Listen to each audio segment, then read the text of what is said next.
দেশ ও দেশের বাইরে থেকে যারা আমাদের এই প্রতিবেদনটি দেখছেন তাদের সকলকে কৃষিকথা ইউটিউব চ্যানেলের পক্ষ থেকে স্বাগত। আজ আমরা এমন একটি কৃষি ব্যবসা দেখাবো যেটি চায়না গোলাপ, যার নাম হচ্ছে চায়না লং স্টিক রোজ। প্রিয় দর্শক, এই গোলাপটি বাংলাদেশে সর্বপ্রথম চাষ শুরু করে যশোর জেলার ঝিকরগাছা উপজেলার হারিয়া গ্রামের মোখলেছুর রহমান ভাই। তিনি সর্বপ্রথম এই গোলাপের চারাটি ইন্ডিয়ার ব্যাঙ্গালোর থেকে 160 পিস চারা নিয়ে এসে 1.5 থেকে 2 কাঠা জমিতে চাষাবাদ শুরু করেন। এই গোলাপটির বাজারে ব্যাপক চাহিদা। তিনি এই চায়না লং স্টিক রোজ গোলাপটি চাষ করে বিঘা প্রতি 1,25,000 থেকে 30,000 টাকা খরচ করে বছরে খরচ খরচা বাদ দিয়ে 2,40,000 থেকে 50,000 টাকা আয় করতে পারেন। আজ পুরো অনুষ্ঠান জুড়ে আপনার সাথে আছি আমি মোহাম্মদ ফয়জুল হক। প্রিয় দর্শক, এখন আমরা কথা বলবো সেই গোলাপ চাষী মোখলেছুর রহমান ভাইয়ের সাথে।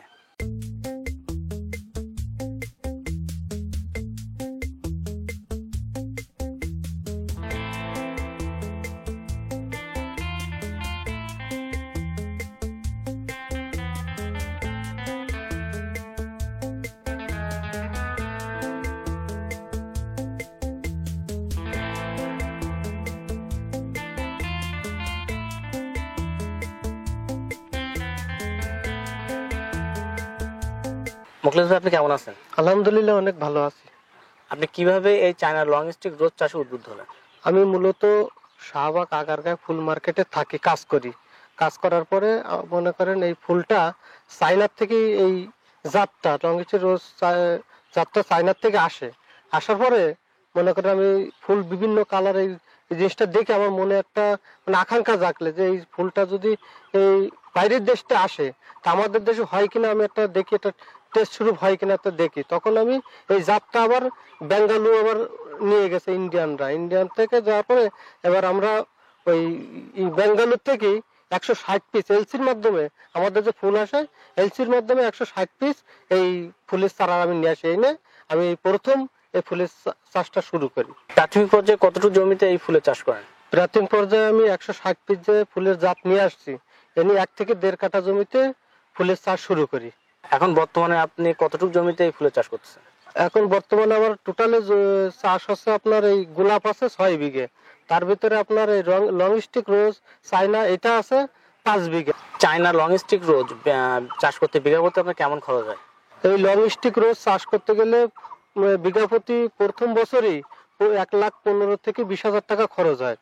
প্রথম বছরে এই 1 বিঘা জমি থেকে কি পরিমাণ ফুল বিক্রি করতে পারেন? প্রথম বছরে আপনার 1,60,000 থেকে 70,000 টাকার ফুল বেচা কিনা হয়। এই ফুলের চারা রোপণ করার পর কত বছর পর্যন্ত আপনি এখান থেকে ফুল সংগ্রহ করতে পারেন? এটা চারা রোপণ করার পরে আপনার 7 থেকে 8 বছর মানে ভালোভাবে ফসলটা পাওয়া যায়। দ্বিতীয় বছর থেকে এই 1 বিঘা জমি থেকে কি পরিমাণ ফুল বিক্রি করতে পারেন? দ্বিতীয় বছর থেকে আপনার এই গাছটা যেহেতু প্রথম বছর ছোট থাকে যার কারণে একটু আমরা ডেভেলপ কম হই, দ্বিতীয় বছর ডেভেলপ তার দ্বিগুণ হয়, অর্থাৎ 2,80,000 থেকে 3,00,000 টাকা বেচা কিনা করতে পারি প্রত্যেক বিঘায় আমরা। একই হারে কি আপনি লাভ পান? হ্যাঁ, দ্বিতীয় বছর থেকে আমরা 7 থেকে 8 বছর একই ধারে একই রকম আমরা প্রোডাকশন বা লাভবান হতে পারি। কারণ 7-8 বছর পরে যে আবার গাছটার জেনারেশনটা কমে যায় তখন একটু লাভবান একটু কম হয়। দ্বিতীয় বছর থেকে এই 1 বিঘা জমিতে আপনার পরিচর্যা বাবদ সকল খরচ মিলে কেমন খরচ হয়? দ্বিতীয় বছর আপনার খরচ হয় আপনার 30 থেকে 35,000 টাকা মতন খরচ হয়। 7-8 বছর পর্যন্ত একই খরচ হয় নাকি এর ভিতর খরচ আপ ডাউন করে? না, এটা আপনার প্রত্যেক বছর ওরকমই খরচ হয় বিঘা প্রতি। তাহলে তো আমরা বলতে পারি যে বিঘা প্রতি আপনার দ্বিতীয় বছর থেকে 2,30,000 থেকে 40,000 টাকার মতন লাভ থাকে। জি, ওরকমই থাকে। এই যে চায়না লং স্টিক রোজ, এটা কোন ধরনের মাটিতে ভালো হয়? এটা সব মাটিতে হয়, তারপরে আপনার বেলে দোআঁশ মাটিতে একটু সবচেয়ে ভালো হয়। এই গোলাপ চাষ করতে আপনার জমিটা কিভাবে প্রস্তুত করেন? মূলত প্রথমে জমিটা আমি 5 থেকে 7টা কান চাষ দিয়ে জমিটা শুকিয়ে নিই। শুকিয়ে নেওয়ার পরে এবার চুন মারি জমিটা কিছুটা শোধন করে নিই। শোধন করার পরে বিঘা প্রতি আপনার 2 বস্তা ফসফেট, যা টিএসপি বলা হয়, ওইটা দেই। আর আপনার 2 বস্তা খৈল, এটা গুঁড়ো করে জমিতে দিয়ে, আর 10 থেকে 12 টলি গোবর সার, আর হচ্ছে আপনার পটাশিয়াম দিতে আপনার 30 থেকে 40 কেজি দিয়ে আপনার দানাদার দিয়ে জমিটা চাষ দিয়ে আবার পুনরায় চাষ দেওয়ার পরে আপনার মনে করেন যে এবার জমিটা ভালো করে তৈরি করি এর উপরে আপনার কিছু পরিমাণ টিএসপি আর সামান্য পরিমাণ ইউরিয়া সার দিয়ে আমরা রোপণ করি। জমি প্রস্তুতের পরে চারা রোপণের আগ পর্যন্ত আর কি ধরনের কাজ করা লাগে? আপনার ওই বেড করে নিতে হয়, আপনার এই 4 ফুট বাই 4 ফুট বেড করে যতটুকু দূরত্ব লম্বা হয় দিয়ে আমরা 2 সারি করি, চারাটা রোপণ করি। প্রতি সারিতে মানে একটা চারা থেকে আরেকটা চারা দূরত্ব কতটুকু? একটা থেকে আরেকটা চারা আপনার প্রতি সারিতে 1 ফুট বাই 1 ফুট আমরা দিই। 33 শতক বিঘায় এই গোলাপের চারা কত পিস লাগে আপনার? 33 শতক বিঘায় আপনার এতে মূলত লাগে 5000 চারা লাগে। আপনি এই গোলাপের চারা কোথা থেকে সংগ্রহ করেন? এটা মূলত আগে ইন্ডিয়ার থেকে আনতাম, আনার পরে এখন আমি নিজেই এটা কাটিং করি, নিজে তৈরি করি আমি নিজেই রোপণ করি। এই চায়না লং স্টিক রোজ কি মাসে রোপণ করতে হয়? এটা আপনার ফাল্গুন মাসের শেষের দিকে আর চৈতের 15-এর ভিতরে রোপণ করি আমরা। চারা রোপণের পর থেকে ফুল আসার আগ পর্যন্ত কি কি ধরনের পরিচর্যা করা লাগে? এতে আপনার সেচ দিতে হয়, তারপর আগাছাগুলো পরিষ্কার করতে হয়, তারপরে আপনার এই রোগ বেলায় আছে কিনা এটা পরীক্ষা নিরীক্ষা করতে হয়, তারপর আপনার কোনো পোকামাকড় আছে কিনা সেটাও দেখে একটু স্প্রে দিতে হয়, তারপর সারও দিই আমরা। এই যে সার দেন, সার কতদিন পর পর দেওয়া লাগে? এটা আপনার যখনই পানি দিই তখনই মনে করেন যে সার দিই, এটা আমরা কম অথবা বেশি। তারপর কতদিন পর পর এটা আপনার জমি যখন পরিচর্যা করি, যখন এটা পাশনি টানা হয়, টানা হওয়ার পরে মাটিটা শুকলেই সেচ দিতে হয়, সেচ দিয়ে কিছু না কিছু সার আমরা দিয়ে থাকি।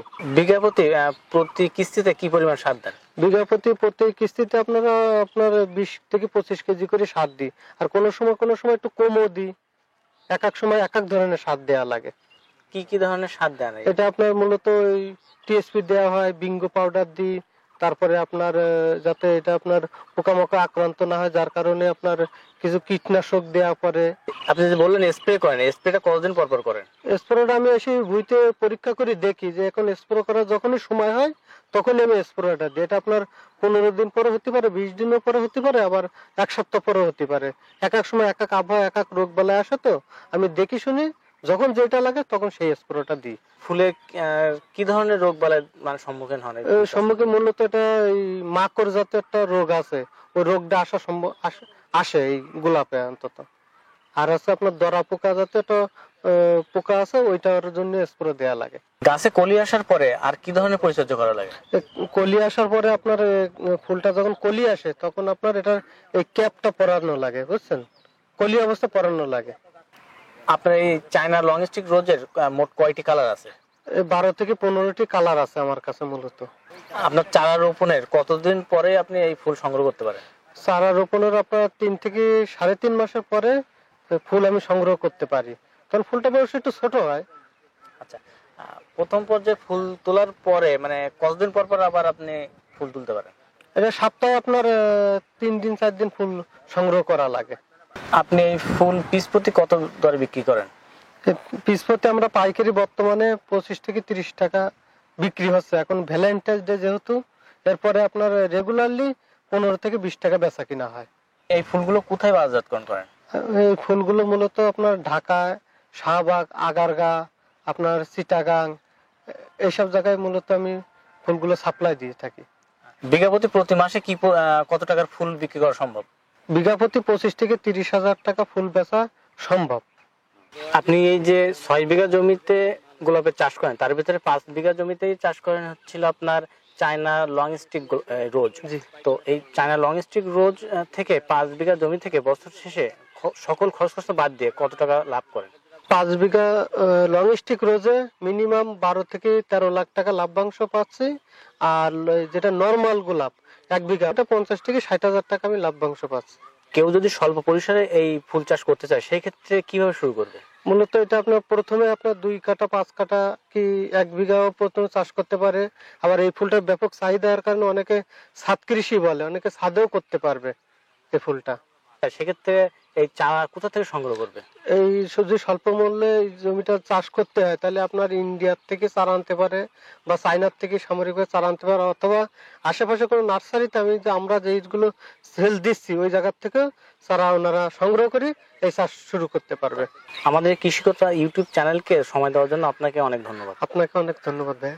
প্রিয় দর্শক, আমাদের এই প্রতিবেদনটি যদি আপনার ভালো লেগে থাকে তাহলে আমাদের কৃষিকতা ইউটিউব চ্যানেলটি সাবস্ক্রাইব করুন এবং কমেন্ট করুন কোন ধরনের প্রতিবেদন আপনারা দেখতে চান। আমরা চেষ্টা করব সেই ধরনের প্রতিবেদন আপনার সামনে উপস্থাপন করার। সেই পর্যন্ত সকলে সুস্থ থাকুন, ভালো থাকুন, সকলকে ধন্যবাদ।